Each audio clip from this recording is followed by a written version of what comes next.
Olá pessoal, tudo bem com vocês? Sejam mais uma vez aqui bem-vindos ao nosso canal Arquivos Secretos do Medo. E vocês sabem que a realidade é mais assustadora que a ficção.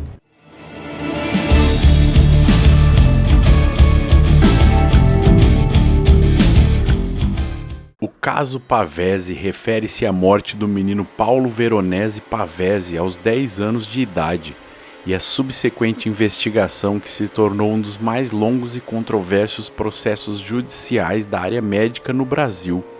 O caso teve início após uma queda acidental em 19 de abril de 2000 em Poços de Caldas, Minas Gerais. O que começou como uma disputa do pai da criança, Paulo Ayrton Pavese, sobre uma cobrança hospitalar, escalou para uma denúncia de uma suposta máfia do tráfico de órgãos, ganhando repercussão nacional. A cobertura da imprensa foi crucial para moldar a opinião pública, muitas vezes apresentando uma narrativa de culpa ante a conclusão das investigações.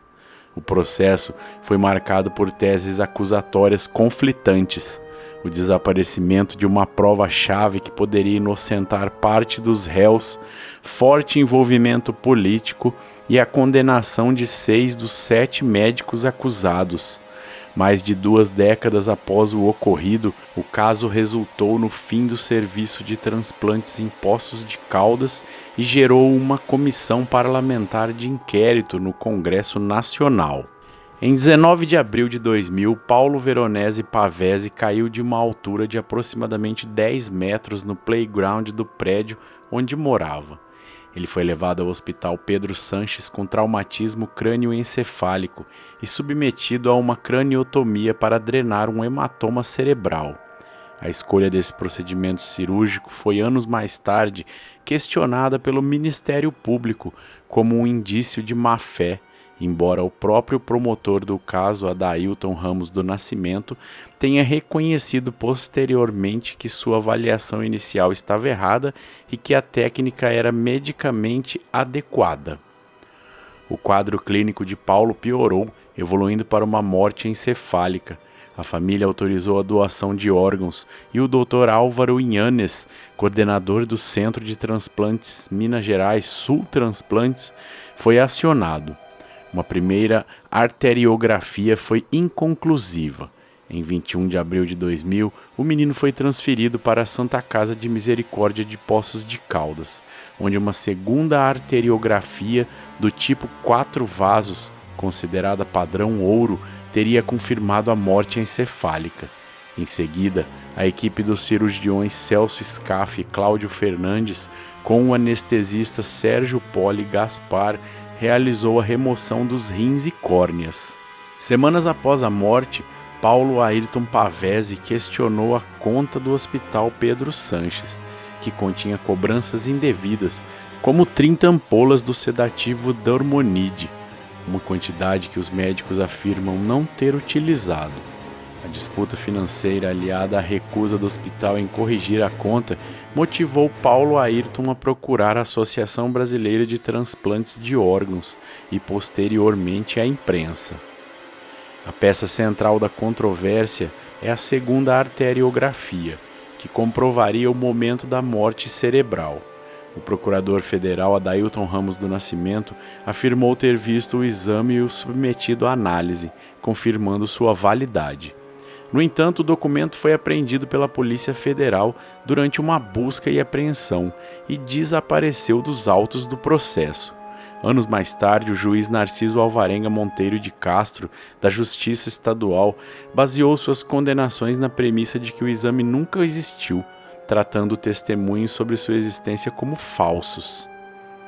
O caso rapidamente ganhou contorno político, e o então ministro da Saúde José Serra, do PSDB, pré-candidato à presidência, determinou uma auditoria no sistema de transplantes de Poços de Caldas, um movimento visto como uma forma de evitar que um escândalo em sua pasta prejudicasse sua campanha. No Congresso Nacional, o deputado federal Carlos Mosconi, do PSDB, médico em Poços de Caldas e um dos fundadores da MG Sul Transplantes, defendeu os médicos na tribuna da Câmara dos Deputados. Sua defesa lhe rendeu acusações de Paulo Ayrton de ser o chefe da máfia e ameaças de morte, o que o levou a desistir de sua candidatura à reeleição. Após o STJ definir a competência da Justiça Estadual, o caso foi assumido em Poços de Caldas pelo juiz Narciso Alvarenga Monteiro de Castro, que deu novo impulso aos processos. Ele baseou a condenação dos médicos da Santa Casa em um ato falho freudiano, interpretando uma anotação do Dr. Celso Scaff como uma confissão inconsciente do crime. Ordenou que o jornal Mantiqueira, principal diário da cidade, publicasse sua sentença de 8 páginas na íntegra em 6 de fevereiro de 2014, serviço pelo qual o jornal alega nunca ter sido pago.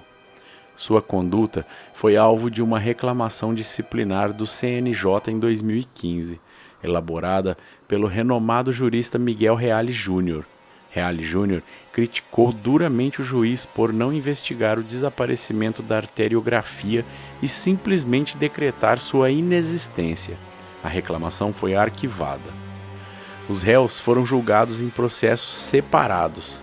Médicos da Santa Casa, Scaff, Fernandes e Poli, em fevereiro de 2014 foram condenados por remoção de órgãos de pessoa viva. A defesa argumentou que procedimentos como a aplicação do relaxante muscular Pavulon eram padrão para evitar espasmos medulares, o reflexo de Lázaro, em pacientes com morte encefálica, visando preservar os órgãos. As condenações foram posteriormente anuladas em maio de 2016 e eles aguardam novos julgamentos em liberdade. Médicos do Pedro Sanches e coordenador Gomes, Bonfito, Pacheco e Yanhes foram a júri popular em Belo Horizonte por homicídio qualificado. Júri de 28 de janeiro de 2021 a 30 de janeiro de 2021, José Luiz Gomes da Silva e José Luiz Bonfito foram condenados a 25 anos e 10 meses.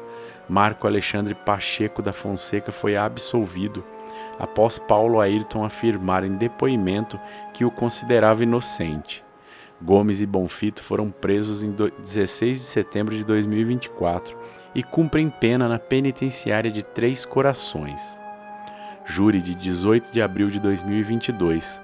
Álvaro Yanhes foi condenado a 21 anos e 8 meses. Ele foi preso a 9 de maio de 2023 e em agosto de 2024 obteve prisão domiciliar devido a problemas de saúde. Apesar da narrativa de máfia e venda de órgãos, as investigações e auditorias não encontraram evidências de transações financeiras ilegais ou enriquecimento dos médicos.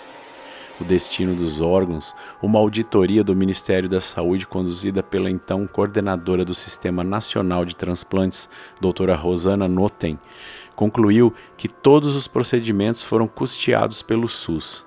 Os rins de Paulo foram para pacientes da fila única em Minas Gerais e as córneas para 2 crianças em Campinas, São Paulo.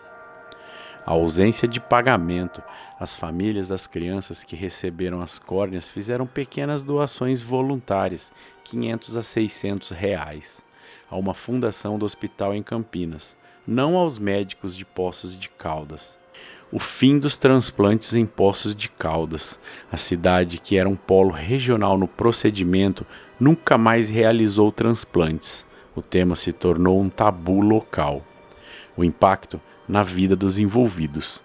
Os médicos acusados tiveram suas carreiras e vidas pessoais devastadas. Paulo Ayrton Pavese obteve asilo na Itália e depois se mudou para o Reino Unido, de onde continua sua campanha por justiça, chegando a fazer greve de fome em 2020 em frente ao Ministério de Damares Alves para exigir uma indenização de 20 milhões do Estado brasileiro.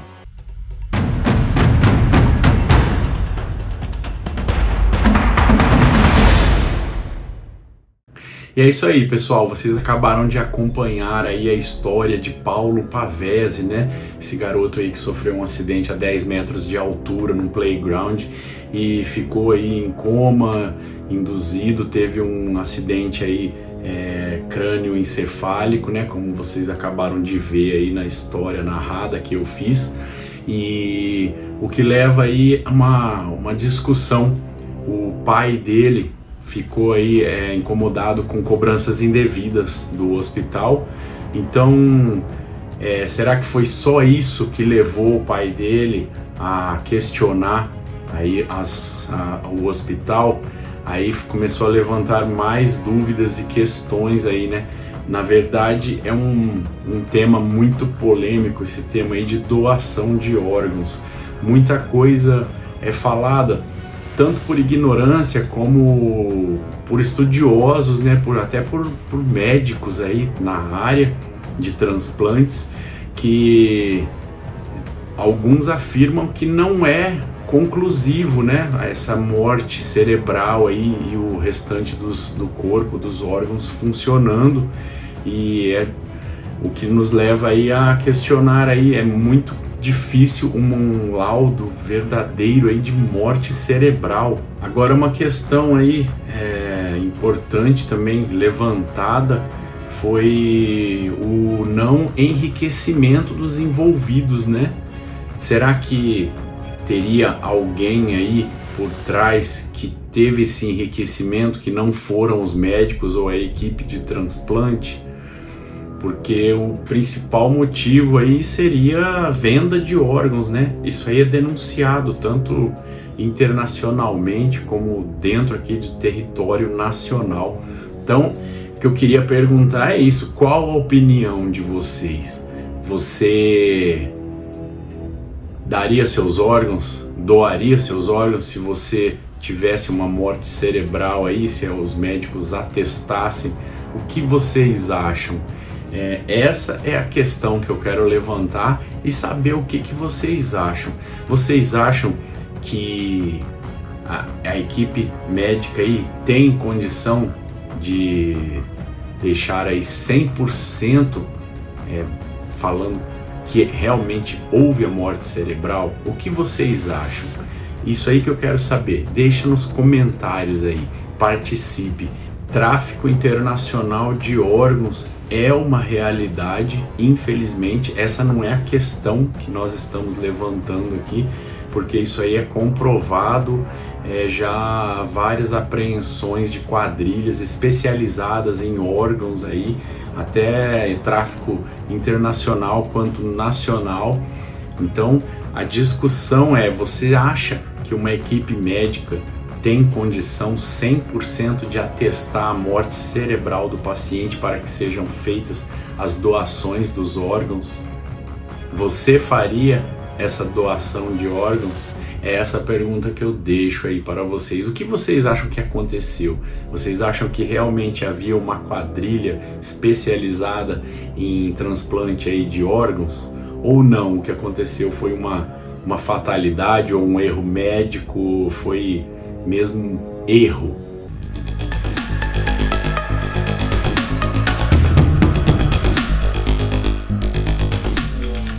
E é isso aí, pessoal. Hoje vocês viram aí que eu mudei um pouco o formato, né? Eu achei mais interessante aí vocês verem a história, o que aconteceu, os envolvidos, como que isso foi resolvido na justiça, como que não foi, como que tá.